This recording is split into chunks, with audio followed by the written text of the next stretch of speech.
Good morning, girls. Today I'll be taking this autobiographical piece that is Nightmare. This is basically a small extract from the autobiography of Malcolm X. Now, this particular extract it deals with the civil rights movement.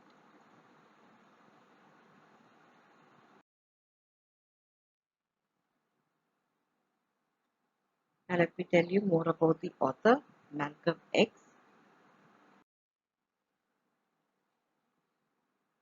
Malcolm X, he was a minister, he was a human rights activist, and he was also a black nationalist leader who served as a spokesman for the Nation of Islam. Now, this is a movement, this is a wing or a group which emerged during the 1950s and the 60s. So, you find that the Nation of Islam was an African American movement and it was an organization which was founded in 1930s, and you have to understand that this movement focused on bringing together traditional Islam with the black nationalist idea. So it was not simply Islam, it was not simply a religion, it was much more than that. It also taught these people about their identity, that is black nationalist idea.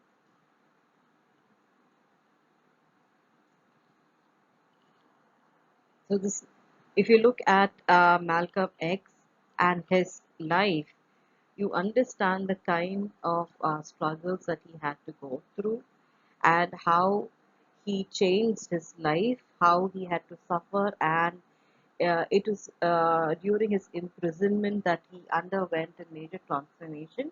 He joined this Nation of Islam, and that is when he actually adopted this name Malcolm X. He was actually named Malcolm Little, and it was his new avatar. Malcolm X was a new avatar which he chose for himself, and he became one of the most influential leaders of this Nation of Islam. But then later on, you find that he went against their teachings because he found them to be too radical, and he was murdered.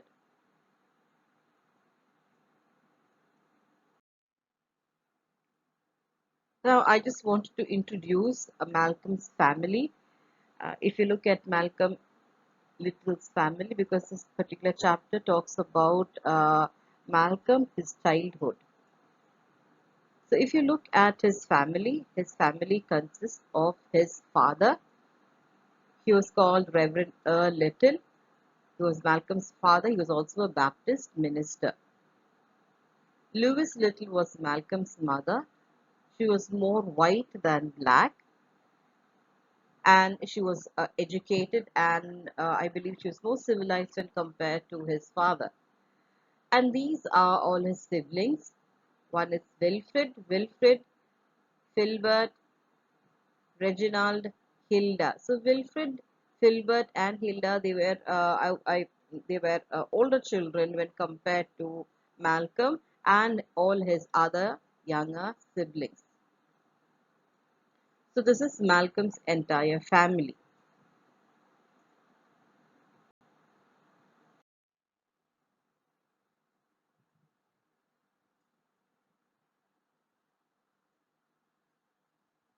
So now, to understand Malcolm X and how he was initiated into this group, we have to also understand two other individuals. One was Elijah Muhammad, and the second was Marcus Garvey. Elijah Muhammad, who was actually the founder and the leader of the Nation of Islam, and Malcolm was influenced by Elijah Muhammad's teachings. But then later on, he went against Elijah's teachings. Marcus Garvey was yet another influence on Malcolm. Now you have to understand, as a young child, as he was growing up, he used to follow his father, and his father was a follower of Marcus Garvey, and Marcus Garvey was a person. He was an individual who wanted Africans to reclaim their original status, their ancestry, to be proud of their heritage. And you find that it is this Garvey, Marcus Garvey, who founded the Universal Negro Movement. And he wanted the formation of a black state in Africa, and he wanted people from all over the world who are blacks, African Americans, to basically come back, leave America, and come back to their own home, that is in Africa. So these are the two major influences on Malcolm's life. One is Elijah Muhammad and the other is Marcus Garvey. Garvey was a major influence on his father's life, and through his father he learned much more about Marcus Garvey and how to be proud of his heritage. Now the Ku Klux Klan, it is actually a white supremacist hate group.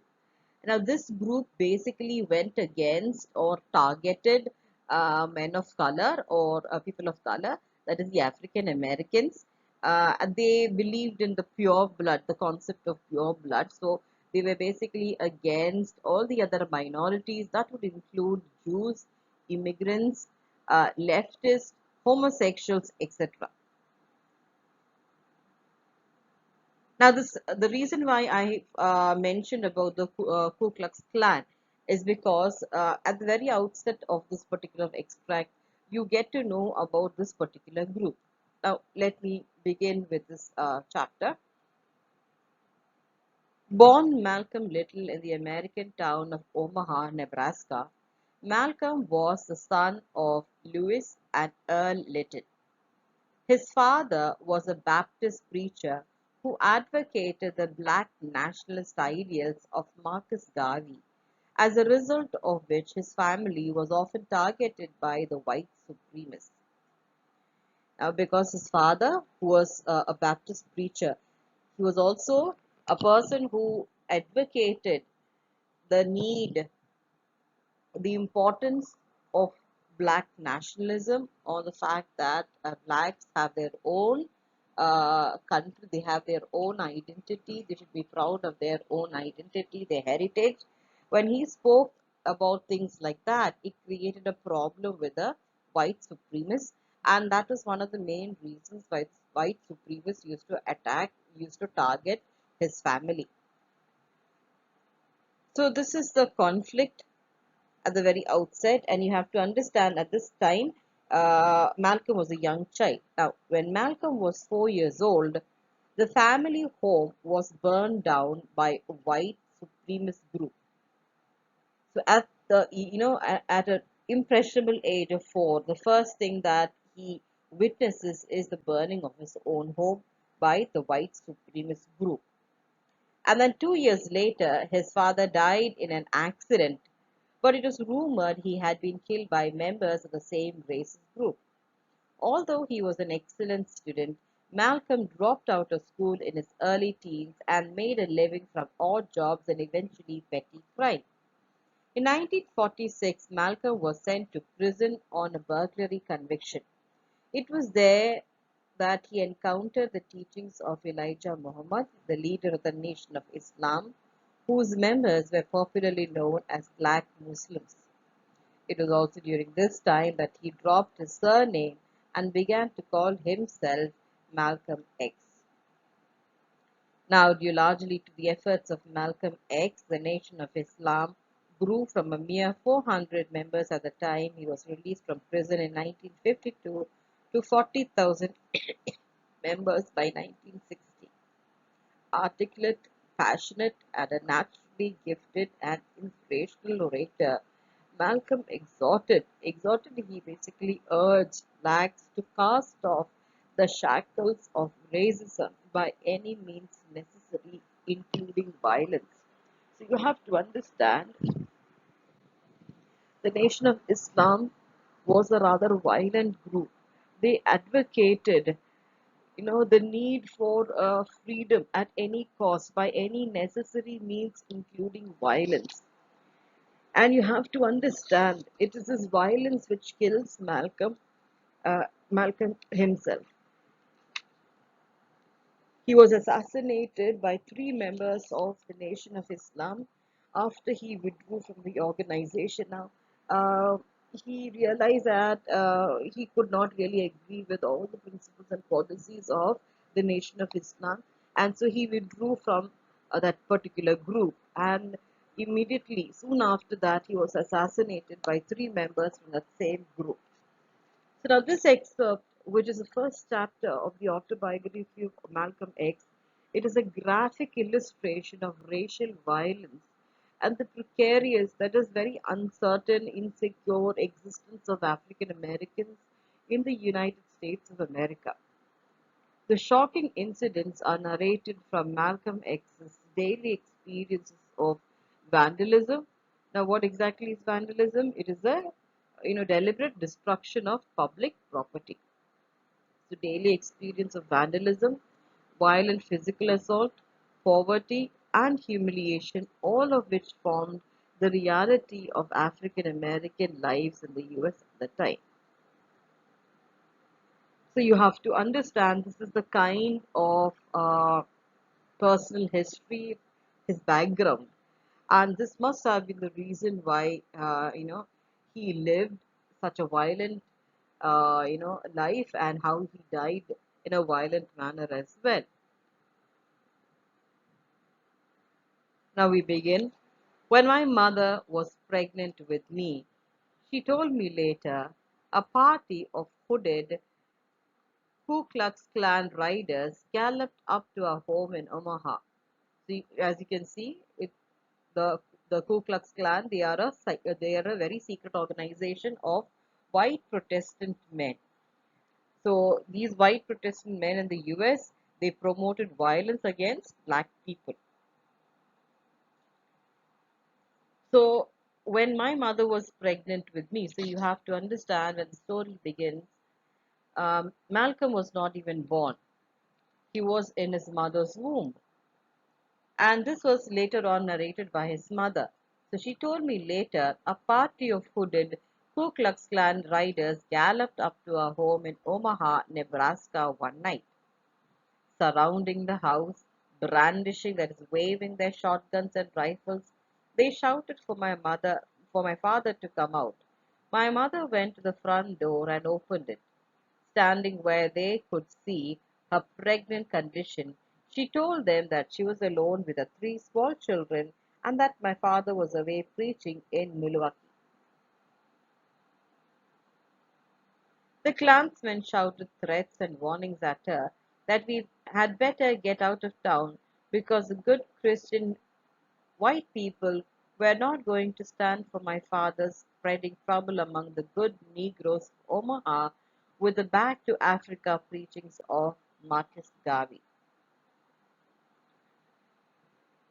So here you get an idea about the kind of life his father, his family had. His father was a preacher, and other than preaching, he used to preach the words of Marcus Garvey. That is, going back to Africa. And you find that the Ku Klux Klan members, they were against Marcus Garvey's preachings because they were turning these so-called good Negroes as in passive Negroes. Now, all these Negroes who were settled in Nebraska, who were settled in Omaha, they were all very passive. They did not fight with the white supremacy. And here you have Marcus Garvey actually coming and telling them that they have to stand, they have to fight for themselves, they have to fight for their freedom, and that they should no longer consider themselves as slaves. So now these preachings were changing the blacks. So these Negroes were being, they were being affected by the preachings of Marcus Garvey, which of course uh, Malcolm's father used to go around and spread. So my father, Reverend Earl Little, was a Baptist minister, a dedicated organizer for Marcus Aurelius Garvey's UNIA, meaning Universal Negro Improvement Association. With the help of such disciples as my father, Garvey, from the headquarters in New York City's Harlem, was raising the banner of black race purity and exhorting the Negro masses to return to the ancestral African homeland, a cause which had made Garvey the most controversial black man on earth. So, because Marcus Garvey had really good disciples like Malcolm's father, Reverend Earl Little, he was able to remain in his headquarters in New York City and, take forward the issue, push forward the issue of black race purity. And Marcus Garvey wanted the Negroes from all over the world to, especially from America, to move back to their ancestral African homeland. And this made Marcus Garvey a very controversial black man on earth. So, still shouting threats, the clansmen finally spurred their horses, galloped round the house, shattering every window pane with their gun butts. Then they rode off into the night, their torches flaring as suddenly as they had come. My father was enraged. When he returned, he decided to wait until I was born, which would be soon, and then the family would move. I am not sure why he made this decision, for he was not a frightened Negro as most then were, and many still are today. My father was a big 6'4", very black man. So here you get a very good description about Malcolm's father, Little. So if you look at page 88, girls, you'll be able to see a very clear description of Little. So his father, Malcolm's father, was a big 6'4" man. He was very black. He had only one eye. How he lost the other one, I had never known. He was from Reynolds, Georgia, where he had left school after the third or fourth grade. He believed, as Marcus Garvey, that freedom, independence, and self respect could never be achieved by Negroes in America, and that therefore the Negro should leave America to the white man and return to African land of origin. Among the reasons my father had decided to risk and dedicate his life to help spread this philosophy among his people was that he had seen four of his six brothers die by violence, three of them killed by white men, including one by lynching.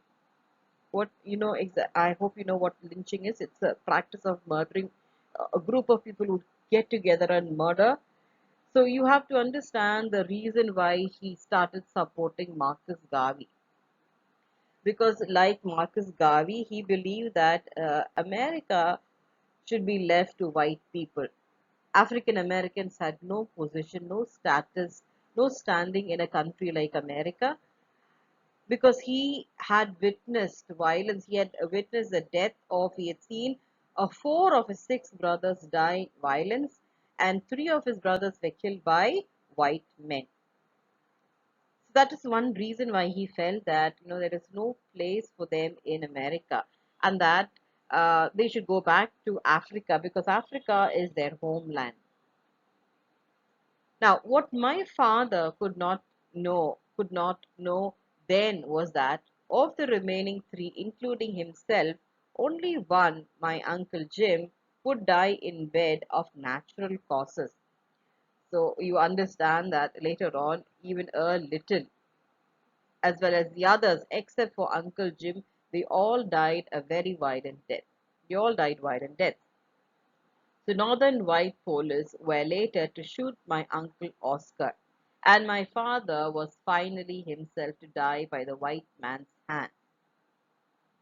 It had always been my belief that I too will die by violence. I have done all that I can to be prepared. So Malcolm says, you have to understand this is narrated by Malcolm. So Malcolm says that his father died violently in the hands of a white man. his entire family. My father, that is Malcolm's uncles too, were killed by, most of them were killed by white people. And he had this premonition. He too kind of felt that he too would die by violence. And he says, I'm not afraid, I am prepared for such a death.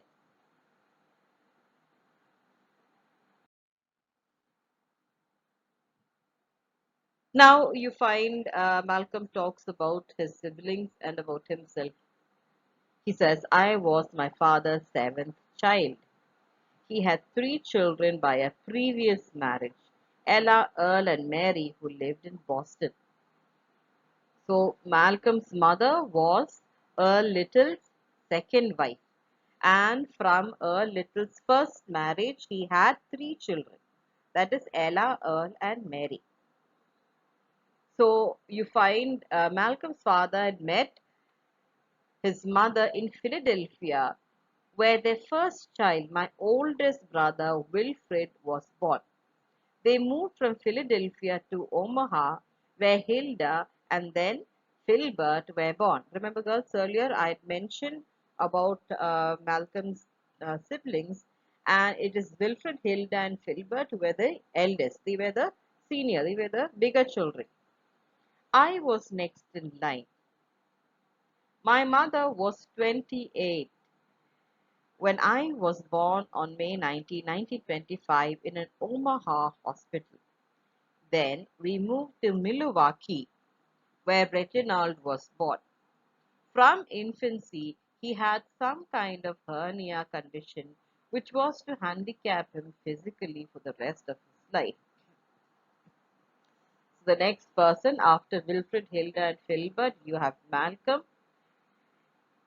And then after Malcolm, you have Reginald, but Reginald was not a healthy child. He had some kind of a condition, and that is why he was handicapped throughout his life. Now, talks about the next paragraph talks about Louis Little. Now, Louis Little was Malcolm's mother, and now Malcolm tells us something about his mother. Now, she was a complex woman. Now, Malcolm's mother was born in Grenada in the British West Indies, and she looked like a white woman. So, she did not really look like a Negro. She did not look like an African American. She looked more like a white woman. Now, the reason as to why she looked white, there is a history, there is a story to it. Her father was white. She had black, straight hair, and her accent did not sound like a Negro's. Of this white father of hers, I know nothing except her shame about it. I remember hearing her say she was glad she had never seen him. It was, of course, because of him I got my reddish brown, Marnie color of skin and my hair of the same color. So, the fourth child, that is Malcolm, Malcolm was more like his mother. He had a Marnie color. Marnie basically denotes a lighter skin. So, Marnie is referred you are called Mani. Usually, a light skinned African is known as Mani skin. So you find he says that he was like his mother. He had a reddish brown sort of color, and his hair color was also very different from his other siblings. And he says, I was the lightest child in our family. Out in the world later on in Boston and New York, I was among the millions of Negroes who were insane enough to feel that it was some kind of status symbol to be light complexioned, that one was actually fortunate to be born thus. But still later, I learned to hate every drop of that white rapist blood that is in me. So you understand that Malcolm's mother, Lewis, was actually a product of rape. Her mother was raped and by a white man, and that must be the only reason why she was white. And she used to hate the fact that she was white. His mother, Malcolm's mother, used to hate the fact that she was light skinned. Now, initially, Malcolm was very proud and happy because of his light skin or his light complexion, because he was fairer than all the other Negroes. But then later on, he started hating, just like his mother, he started hating that, the fact that his blood had, or he had the blood of white men. Now, our family, he says, our family, so here you go. This is Louis Little. Our family stayed only briefly in Milwaukee, for my father wanted to find a place where he could raise our own food and perhaps build a business. The teachings of Marcus Garvey stressed becoming independent of the white man. We went next for some reason to Lansing, Michigan. My father bought a house, and soon as he had been his pattern, he was doing freelance Christian preaching in local Negro Baptist church, and during the week he was roaming around spreading word of Marcus Garvey.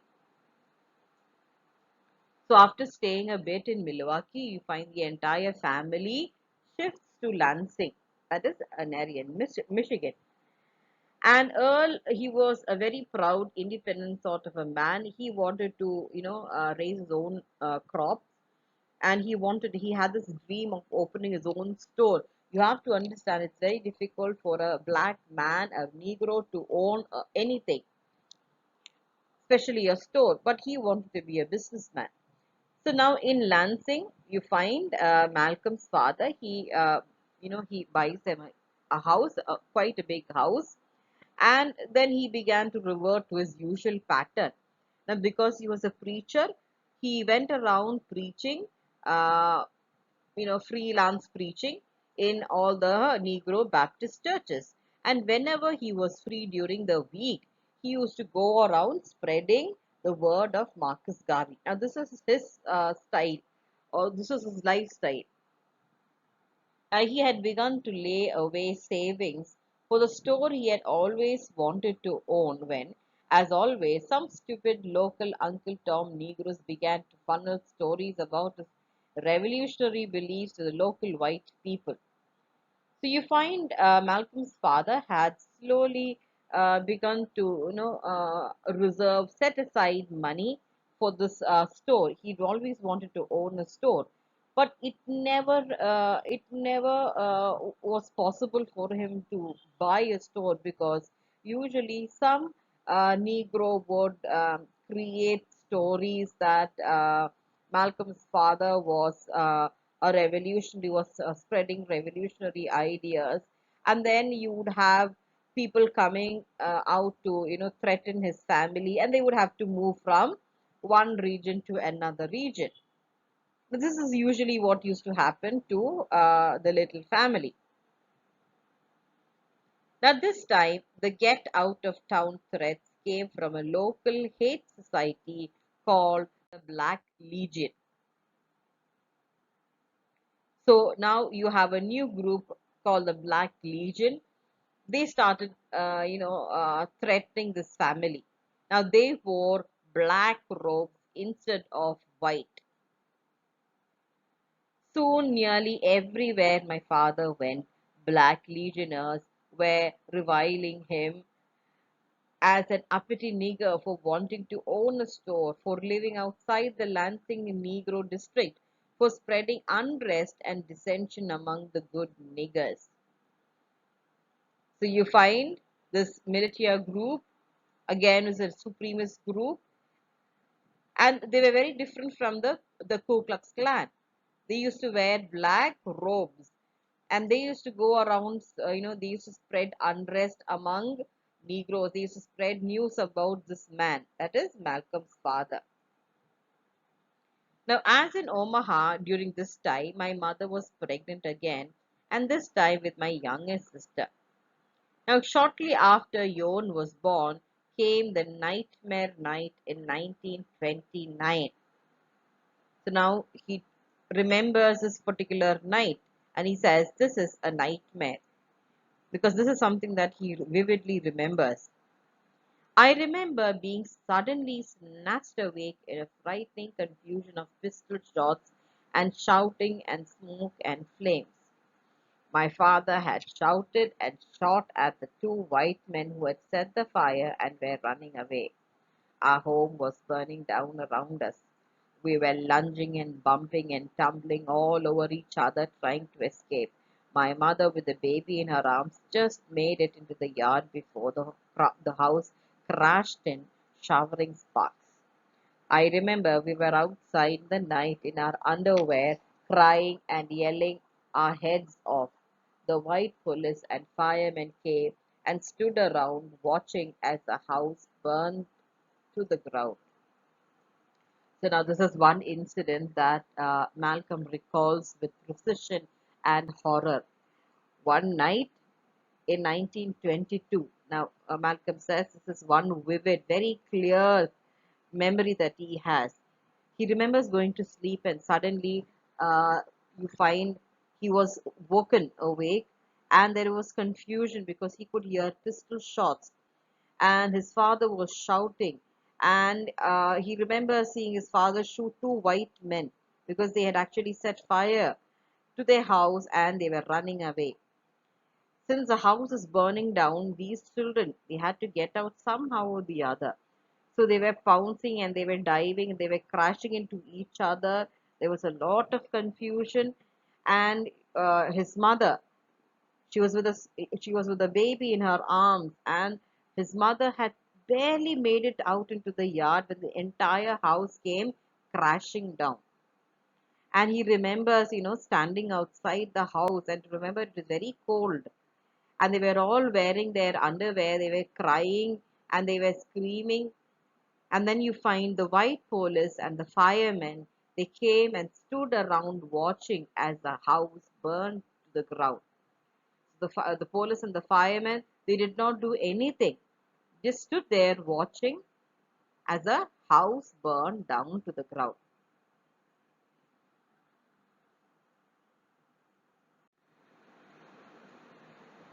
So my father prevailed on some friends to clothe and house us temporarily, then moved us into another house on the outskirts of East Lansing.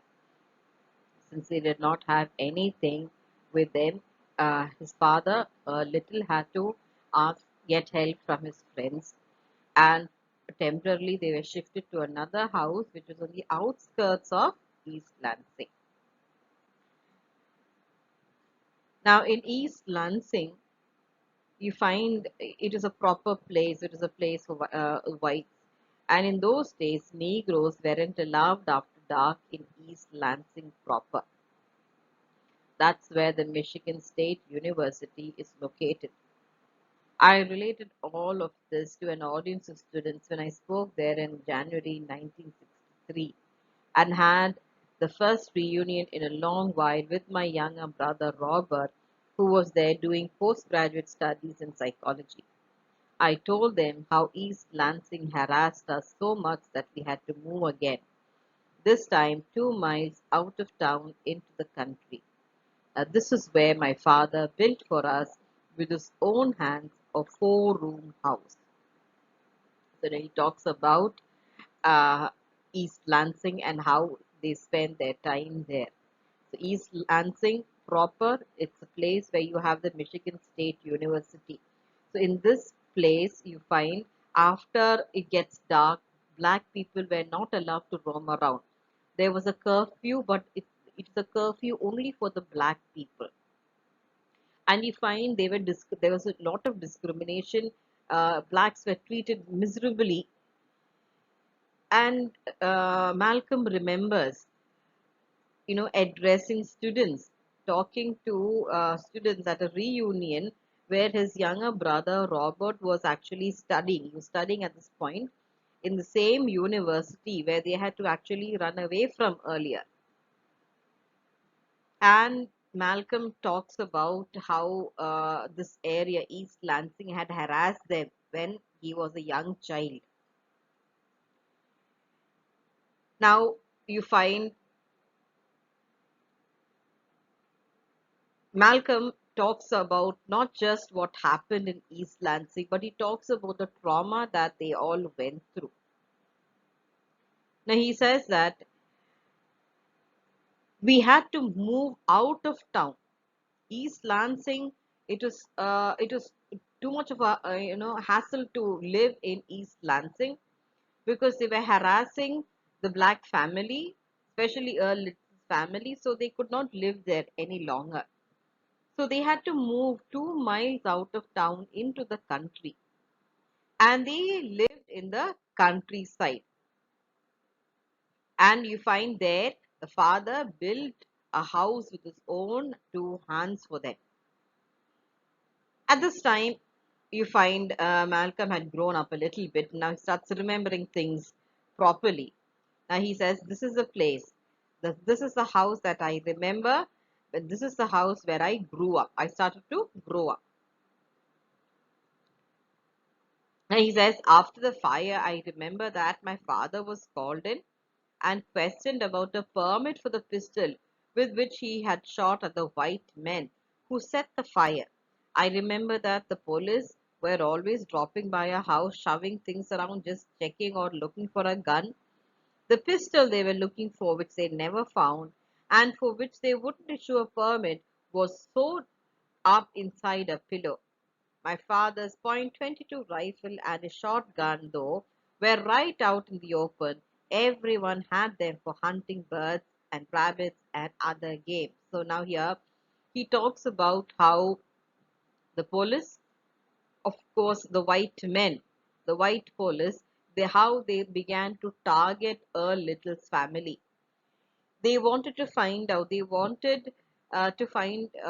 whether Malcolm's father had a permit for using a pistol, because remember he shot 2 white men with his pistol, and then they started hunting for that pistol. So they would, they would just walk into the house whenever they wanted to. They would just drop by the house, and they start disrupting their life. They would start checking all around the house for the gun, and this gun was actually hidden. It was hidden in plain sight. It was sewn up inside a pillow. It was there out. And the funny thing is, this is a kind of a gun that people had. All of them, most of them had such guns for hunting birds and rabbits. But only Earl Little was not given permission. He was not given a permit for the pistol. So you can see how unfair the white people were. Instead of finding out who had burned the house, they wanted to punish a little for using a gun for which he did not have permit. So you can see how even the justice system supports only the white man. After that, my memories are of the friction between my father and mother. They seem to be nearly always at odds. Sometimes my father would beat her. It might have something to do with the fact that my mother had a pretty good education. Where she got it, I don't know. But an educated woman, I suppose, can't resist the temptation to correct an uneducated man. Every now and then, when she put those smooth words on him, he would grab her. So here you get to know more about Malcolm's father and mother. So other than the fact that the police came to check, he remembers the police coming home and checking the house for the pistol. Now, other than that, he remembers the kind of relationship that his father and mother had. And he says that there was a lot of friction between his father and his mother. He says, "My father would always beat up my mother, mainly because she looked more white, and the fact that she had a good education and he was illiterate. So his mother would correct him, and each time he would correct him, he would get angry, and then he would grab her, and then he would beat her. Now his father was not just violent towards his wife, but he was violent towards children as well. My father was also belligerent. He was extremely hostile and aggressive towards all the children except me. The older ones he would beat almost savagely. He was very brutish. He would brutally attack his children, especially the older ones, if they broke any of his rules. And he had so many rules, it's hard to know them all. So, as a father, I believe he was a very rude, very violent sort of a man. He used to beat his wife and his children up, especially the older ones, if they did not follow his rules. And he had so many rules, the children could not keep up with all his rules. Now, here the only exception was Malcolm. Malcolm's father never used to beat him. Now, there is a reason why he never used to beat him. Malcolm was fair, he had the lighter skin, and this was one of the reasons why his father never used to beat him. And the fact that his father never, used to beat him was not significant. It was not as significant as the fact that Malcolm used to get all his beatings from his mother. But the common reason as to why he either used to get beating or why he escaped from all the beatings was because of his color. Because Malcolm was fair, he used to get all his beatings from his mother because his mother had an irrational hatred towards white skin or fair skin. She herself was a light skinned woman, and she used to hate the fact that her father was a white man. And she used to beat Malcolm because he was fair when compared to all her children. All the other children were very dark. They were Negroes. They were all quite black. And Earl Little never used to beat Malcolm because he was fair. So you can see the irony here or the double standards. So nearly all my whippings came from my mother. Girls page 84. I've thought a lot about why.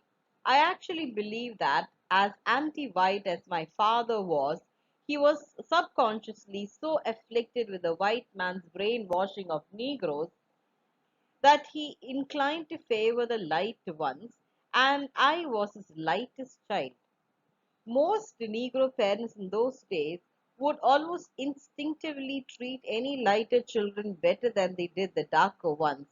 It came directly from the slavery tradition that the mulatto, that is, the black and thick, the mixed races, because he was visibly nearer to white, was therefore better.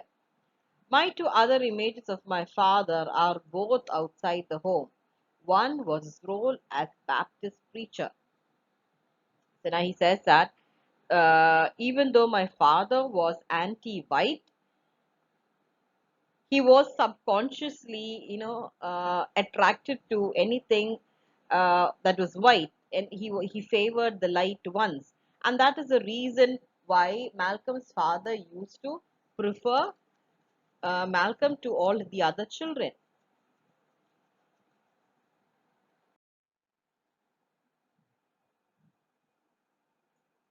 So now you have to understand Malcolm's relationship with his father.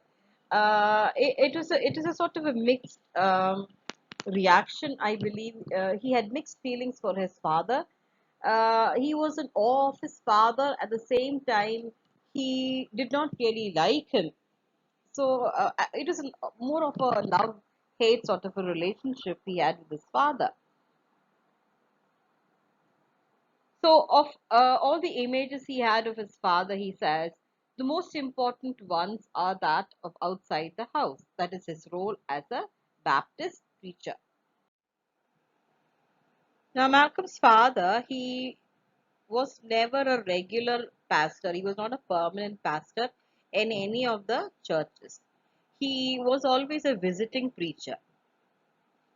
And of all the sermons, Malcolm's father's favorite sermon was, that little black train is a comin', and you better get all your business right. Now, this is the favorite sermon, and the main reason why this could have been his favorite sermon was the reason that there was an association with the Back to Africa movement. The little black train is a come in, meaning let's go back to our ancestral home, let us go back to our ancestral land, let's go back to Africa. So this association with the Back to Africa movement must have made this his favorite sermon. So my brother Filbert, the one just older than me, loved church, but it confused and amazed me. So he says, my older brother Filbert, he was religious, I guess, and he used to love the church. But Malcolm admits to being confused and amazed.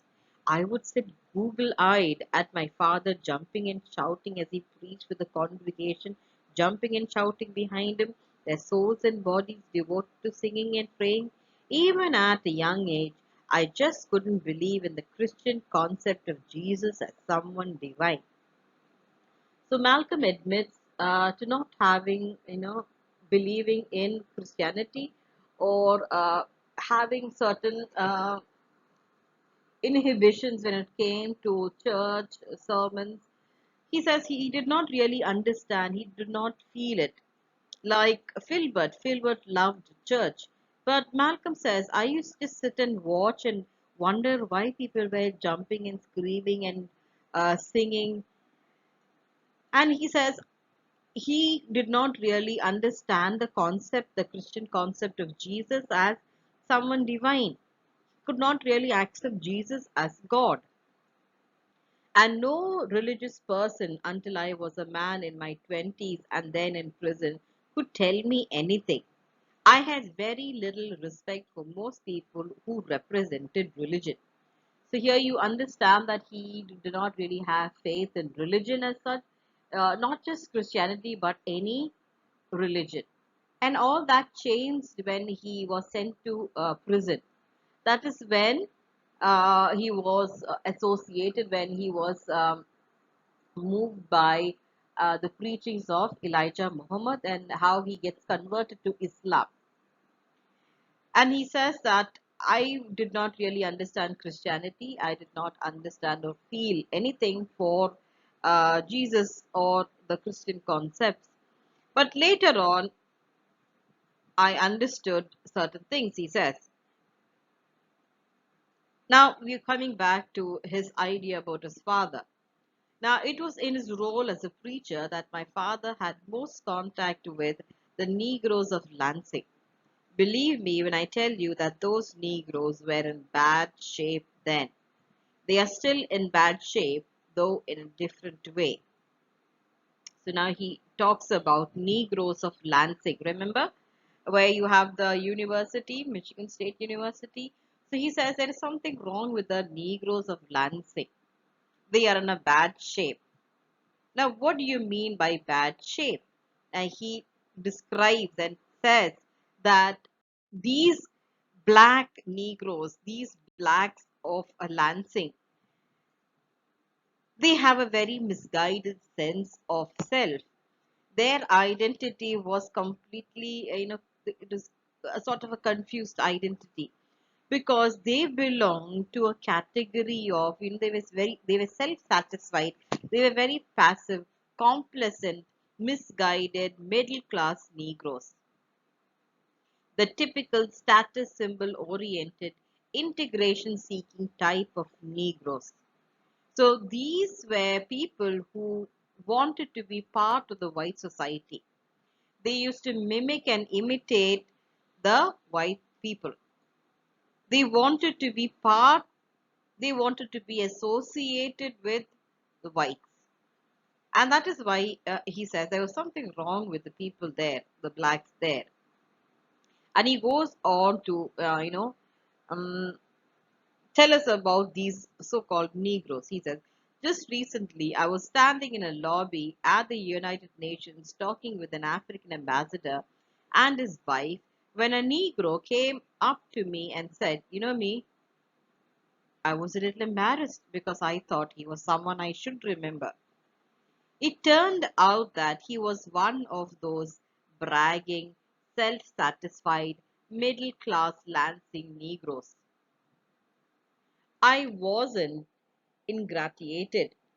So he says, I did not bring myself into any favor. He was the type who would never have been associated with Africa until the fad, the latest fashion of having African friends became a status symbol for middle class Negroes.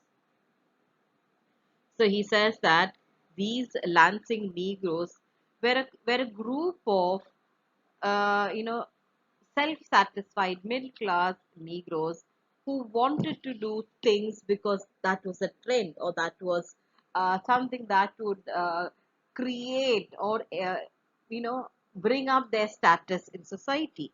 They would do everything to be known. They do things for publicity, for status. So he did not really like such people. Now, back when I was growing up, the successful Lansing Negroes were such as waiters and boot blacks. So now, flashback again, Malcolm says, as I was growing up, the so-called successful category of Lansing Negroes were waiters and shoe polishers, boot blacks. To be a janitor at some downtown store was to be highly respected. The real elite, the big shots, the voices of the race were the waiters at the Lansing Country Club and the shoeshine boys at the state capitol. The only Negroes who really had any money were the ones in the numbers racket or who ran the gambling houses or who in some other way lived parasitically of the poorest ones who were the masses. So you have to understand there was this category of blacks who were quite happy with their status. They wanted to be known, they wanted to be associated with the whites, and they felt happy and proud because they were waiters, they were janitors, or they were the shoe shine boys at the state capitol. They believed their positions to be an elite position. Now, these are the kind of people that Negroes that Malcolm really did not like. He did not favor any of this. All right, girls, I'll stop here for today.